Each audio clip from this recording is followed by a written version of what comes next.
وابسته به عملی‌شوی نقطه‌های پیام پرزیدنت جمهوری تاجیکستان محترم امامعلی رحمان با قرار رئیس شهر دوشنبه سال 2024 سال معرفت اکولوژی اعلام گردیده است. جهت سهمگذاری به این تدبیر اکولوژی در 50 نقطه پرتو جمع‌کنی شهرک و محله‌های نواحی شهر دوشنبه کامرای مشاهده‌ای نصب کرده شد. جزئیات بیشتری موضوع در گزارش همکارانمان.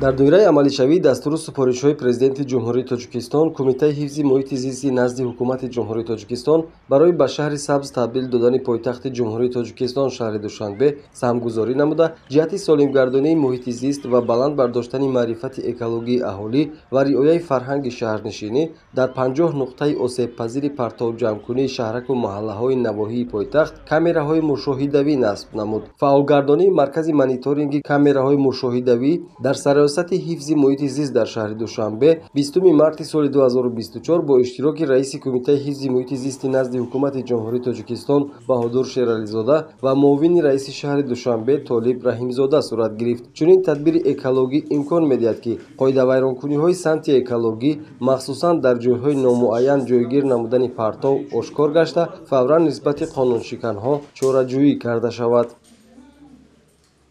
کامرای نظارتی در حدود شهر دوشنبه اینچنین در حدود نوعه شومنصور زیاده از 15 کامرا نصب کرده شد، در حدود نوعه فیردوسی زیاده از 16 کامرا نصب کرده شد، در حدود نوعه اسماعیل سومونی باشد 7 کامرا نصب کرده، اینچنین در حدود نوعه سینو 15 کامرای مشاهده‌ای نصب کرده شدند. اون کامرایی که در ناحیه‌ها چسبانده شدند، اون کامرا در اساساً در ساحل‌های دریای دوشنبه، ساحل دریای کوفرنیحون و محل‌های ورود شده کودومن، اینچنین محل‌های فلکان و گلبوتا نصب گردیدند که نظارت دائمی رو از طریق کامرا در بینای سرایسد اتاق مخصوصی کوری نصب کرده شده است که در اونجا 4 شتات کوری فعالیت میکنند.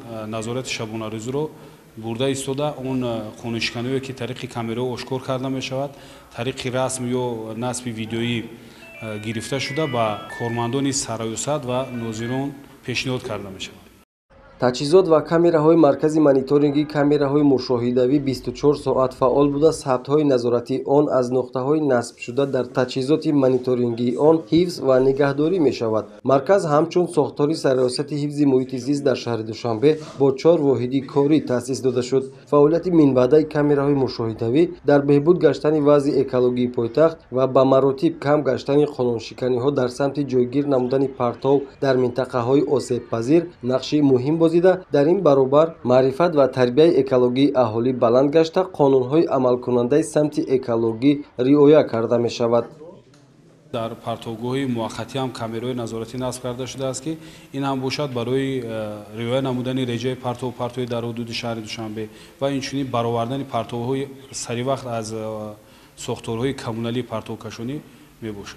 خوب میشه شهروندان رژه پرتوی رعایت میکردن. هنگامی رعایت نکردن رژه پرتوی شهروندانی که رژه رعایت نمیکرد نسبت اونها حقوق ویرانکنی مأموری جریمه بندی کرده میشه.